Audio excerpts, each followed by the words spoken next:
Hi, hello everybody. Welcome back to the section. This is me Sugantha working as a English teacher at Mother's Metric Higher Secondary School, Singarapettai. இன்னைக்கு நான் உங்களுக்கு வந்துட்டு 5th standard first lesson earth the desolated ஹோம்ன்ற லெசனை வந்துட்டு explain பண்ண போகிறோம் தமிழில் பார்க்கலாம். ஸோ அங்கே என்ன வருஷம் இருந்ததுன்னா 2068 இந்த இயர் 2068 ஹியூமன் பீயிங்ஸ் ஓவரால் வந்துட்டு இந்த எர்த்தையே டெஸ்ட்ராய் பண்ணிட்டாங்க. ஸோ டெஸ்ட்ராய் பண்ணதுனால இருக்கிற கொஞ்ச நெஞ்சமான ஹியூமன் பீயிங்ஸ் எல்லாமே சேர்ந்து என்ன பண்ணாங்கன்னா ரெட் பிளானட் அது எங்கே இருக்குன்னா மாஸில் இருக்குது. அந்த பிளானட்டில் போய் வாழறதுக்காக ஆரம்பித்தாங்க. இது யார் எஸ்டாப்ளிஷ் பண்ணுன்னா இந்தியா வந்துட்டு இதை எஸ்டாப்ளிஷ் பண்ணி வச்சுருந்தாங்க. அதில் வந்துட்டு ஒரு 3 காலனிஸ் அவங்க எஸ்டாப்ளிஷ் பண்ணியிருந்தாங்க. அதில் ஒரு ஃபேமிலியாக நம்ம இப்போ பார்க்க போகிறது யாருன்னா அரிமதியோட ஃபேமிலியை பற்றி பார்க்க போகிறோம். ஸோ அரிமதியோட ஃபேமிலி அதில் ஒரு காலனியில் வாழ்ந்துட்டு வந்தாங்க. ஸோ ஒரு நாள் வந்துட்டு அவளோட பர்த்டே. ஸோ அவளுடைய பர்த்டேக்காக அவளுடைய தாத்தாவை இன்வைட் பண்ணியிருந்தா. அவள் என்ன நினச்சேன்னா இல்லை தாத்தா வந்துட்டு வரமாட்டாங்க, ஏன்னா அவங்க ட்ராவல் பண்ணி வரத்துக்கு ரொம்ப தூரம் இருக்குது, 1500 கிலோமீட்டர் தூரம் அவங்க தாத்தா வந்துட்டு ட்ராவல் பண்ணி வரணும். ஸோ அவளுடைய பர்த்டேக்கு வந்துட்டு தாத்தா வரமாட்டாருன்னு நினச்சிட்டு அவள் விட்டுட்டா. ஆனால் சர்ப்ரைஸாக அவங்களுடைய தாத்தா என்ன பண்ணாருனாக்கா 1500 கிலோமீட்டர் ட்ராவல் பண்ணி அரிமதியோட பர்த்டேவை செலிப்ரேட் பண்ணணும்னு சொல்லிட்டு அவர் ஒரு வழியாக வீட்டை ரீச் ஆயிருந்தார். ரீச் ஆகிட்டு தான் அப்போ அவர் பார்க்குறாரு அரிமதி வந்துட்டு அவருடைய கேப்சலில் தூங்கிட்டு இருக்கா. கேப்சல்னாக்கா மாஸில் எல்லாமே வந்துட்டு வீடு வந்துட்டு ஒரு மாதிரி கேப்சலில் மாதிரி தான் இருக்கும், அவளுடைய பெட்டுன்னு கூட சொல்லாது. அதில் அவள் தூங்கிட்டு இருக்கா. அதை பார்த்துட்டு தாத்தா என்ன பண்ணுறாருனாக்கா அரிமதி எந்திரி நான் வந்துட்டேன் பாருன்னு சொல்லிட்டு கூப்பிடுறாரு. உடனே அவள் அரிமதி என்ன பண்ணுறேன்னா எந்திரிச்சு உக்காந்து தாத்தா ரொம்ப சர்ப்ரைஸாக இருக்குது, நான் வந்துட்டு என்ன நினச்சேனாக்கா நீங்கள் வர மாட்டீங்கன்னு சொல்லிட்டு நினச்சேன், ஆனால் நீங்கள் என்னோடய பர்த்டேக்கு வந்துட்டு இருக்கீங்க, எனக்கு உண்மையாகவே ரொம்ப சந்தோஷமாக இருக்குது, இது சர்ப்ரைஸ்டாகவும் இருக்குதுன்னு சொல்லிட்டு தாத்தா கிட்ட சொல்கிறேன். அதுக்கு தாத்தா என்ன சொல்கிறான், ஆமாம் நீ நினச்சது கரெக்டு தான், இதே வந்துட்டு மாஸில் இந்த சீசனுக்கு என்ன இருக்கும்னாக்கா ஸ்ட்ரோம் வரும், அந்த ஸ்ட்ரோம் இல்லாதனால தான் என்னால் சீக்கிரமாக வர முடிஞ்சிச்சு, ஸோ அதனால தான் நான் சீக்கிரமாக ட்ராவல் பண்ணி வீட்டை வந்து சேர்ந்துட்டேன்னு சொல்லிட்டு தாத்தா சொல்கிறார். சொல்லிட்டு சரி எந்திரி டைம் வேஸ்ட் பண்ண வேணாம், நம்ம 2 பேரும் என்ன பண்ணலான்னா வெஜிடபிள்ஸை போய் பார்க்கலாம், வெஜிடபிளோட ஹாபியை போய் பார்த்துட்டு வரலான்னு சொல்லிட்டு தாத்தா கூப்பிடுறாரு. அரிமதி எந்திரிச்சு கிளம்பி போகிறாங்க. போந்தாங்க தாத்தா என்ன சொல்கிறாருனாக்கா 2 பேரும் பார்த்துட்டு அவர் வந்துட்டு அந்த இடத்துலேருந்து ஒரு கேரட் எடுத்து டேஸ்ட் பண்ணி சாப்பிட்றாரு. டேஸ்ட் பண்ணி சாப்பிட்டு தாத்தா என்ன சொல்கிறாருனாக்கா என்னோட குழந்தை வயசில் நான் சாப்பிட்ட கேரட்டோட டேஸ்ட்டுக்கும் இங்கே இருக்கிற டேஸ்ட்டுக்கும் நிறைய வேரியேஷன் இருக்குது, ஆனால் அந்த டேஸ்ட்டு மாதிரி இந்த கேரட்டோட டேஸ்ட்டு இல்லைன்னு சொல்லிட்டு சொல்கிறாரு.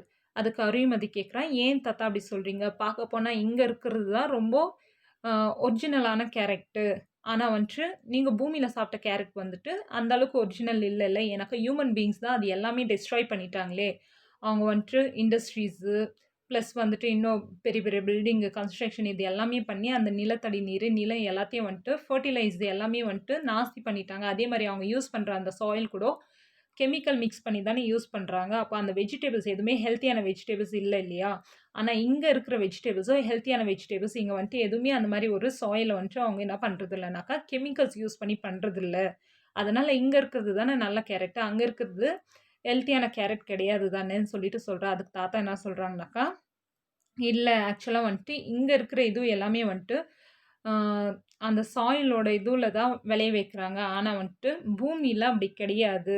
பூமியில் எப்படின்னா இயற்கையால் கடவுளால் படைக்கப்பட்ட அந்த இயற்கையால் மழை வந்து அந்த மழை மூலிமா நிலத்தடி நீர் வந்து அந்த நீர்லேருந்து நிலங்களில் இருக்கிற வெஜிடபிள்ஸ் எல்லாமே வந்துட்டு நல்லா செழிப்பாக வரும், அதோட டேஸ்ட்டே வேறு மாதிரி இருக்கும். ஆனால் இங்கே இருக்கிறது எல்லாமே வந்துட்டு சாயில் ஃபர்டிலைஸ் மூலிமா தான் இங்கே எல்லாமே வந்துட்டு உருவாக்குறாங்க, அது உண்மை கிடையாது. இங்கே இருக்கிறது எல்லாமே வந்துட்டு பொய், ஆனால் பூமியில் இருந்தது எல்லாமே உண்மை, அது இயற்கையால் கிடைக்கப்பட்டது, இங்கே அப்படி கிடையாது, இது எல்லாமே இவங்க உருவாக்குறாங்க, அதுதான் இங்கத்துக்கும் அங்கத்துக்கும் இருக்கிற வேரியேஷன்னு.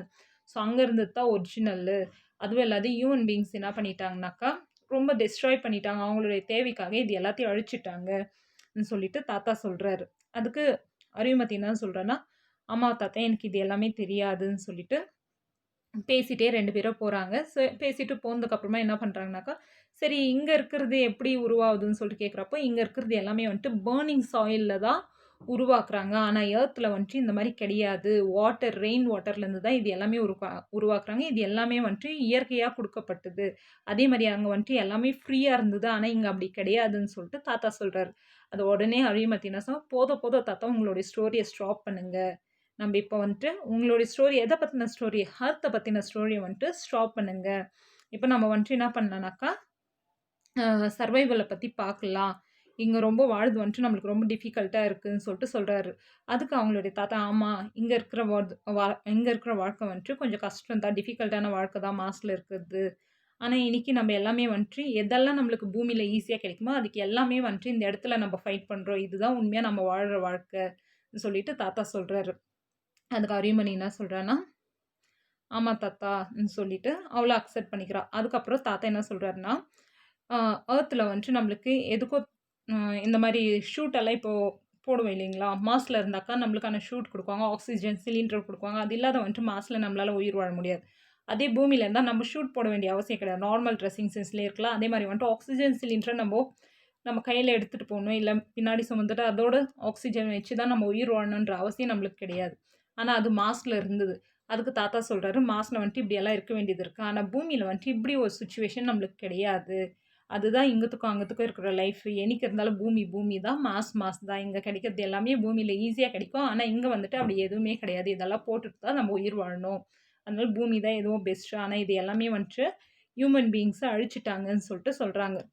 அதே மாரி மாஸ்ல வந்துட்டு 1 வருஷத்துக்கு எத்தன நாட்கள் இருக்குன்னா, 668 டேஸ் வந்துட்டு 1 இயர்க்கு கால்குலேட் ஆகும். அதே வந்துட்டு நம்ம பூமியில 367 டேஸ் இல்லைன்னா 68 டேஸ் நம்மளுக்கு கால்குலேஷன் ஆகும். இதுதான் பூமிக்கும் மாஸ்க்கும் இருக்கிற வேரியேஷன். இங்க 1 வருஷம்னா, அங்க 2 வருஷமா கால்குலேட் ஆகும்னு சொல்லிட்டு தாத்தா அரியுமதிக்கு சொல்றாங்க. ஓவரால் வந்துட்டு எல்லாமே சேர்ந்து இந்த பூமிய வந்துட்டு ஹியூமன் பீயிங்ஸ் எல்லாமே சேர்ந்து டெஸ்ட்ராய் பண்ணிட்டாங்க. நம்மளோட வீடும் அதுல டெஸ்ட்ராய் ஆயிடுச்சு. இதுக்கப்புறம் வந்துட்டு நம்மளோட வீடு இங்க தான்னு சொல்லிட்டு தாத்தா சொல்லிட்டு என்ன பண்றாரு, ரொம்ப ஃபீலிங்கோட அவருக்கு சொல்லிட்டு, "சரி வா, இதையே நம்ம வந்துட்டு சந்தோஷமா வச்சுன்னு பாதுகாக்கலாம்ன்னு" சொல்லிட்டு அரியுமதிய கூட்டிட்டு போறாங்க. That's it. ஓவரால் உங்களுக்கு இந்த லெசன் புரிஞ்சிருக்கும்னு நெனைக்கிறேன். ஸோ கிடைச்ச பொருள நம்ம எப்படி பண்ணணும்னாக்கா, யூஸ்ஃபுல்லா வச்சுக்கணும். அழிக்கக்கூடாது. அழிச்சாக்கா அது பின்னாடி நம்மளுக்கு தான் ப்ராப்ளம் வர்றது இந்த லெசன் மூலியமா நம்ம தெரிஞ்சுக்கணும். நேச்சரா குடுத்துருக்கிற கிஃப்ட் இது எல்லாமே அந்த ரெயின் வாட்டர்லேருந்து வர ஹார்வெஸ்டிங்லேருந்து கிடைக்கிற வெஜிடபிள்ஸ் எல்லாமே வந்துட்டு ஹெல்த்தியான வெஜிடபிள்ஸ். இத நம்ம அழிச்சுட்டோம்னாக்கா, ஃப்யூச்சர்ல இந்த லெசன்ல வர மாரி நம்ம எல்லாமே மாஸ்ன்ற பிளானெட்ல போய் வாழுறப்போ வந்துட்டு இது எல்லாமே நம்மளுக்கு செயற்கையா தான் கிடைக்கும். அப்படி செயற்கையா வாழற வாழ்க்கையும் சரி, செயற்கையா சாப்பிடுற உணவும் சரி, நம்மளுக்கு ரொம்ப நாளைக்கு வந்துட்டு நீடிக்காதுன்றத இந்த லெசன் மூலியமா நம்ம கத்துக்கணும். Thank you all.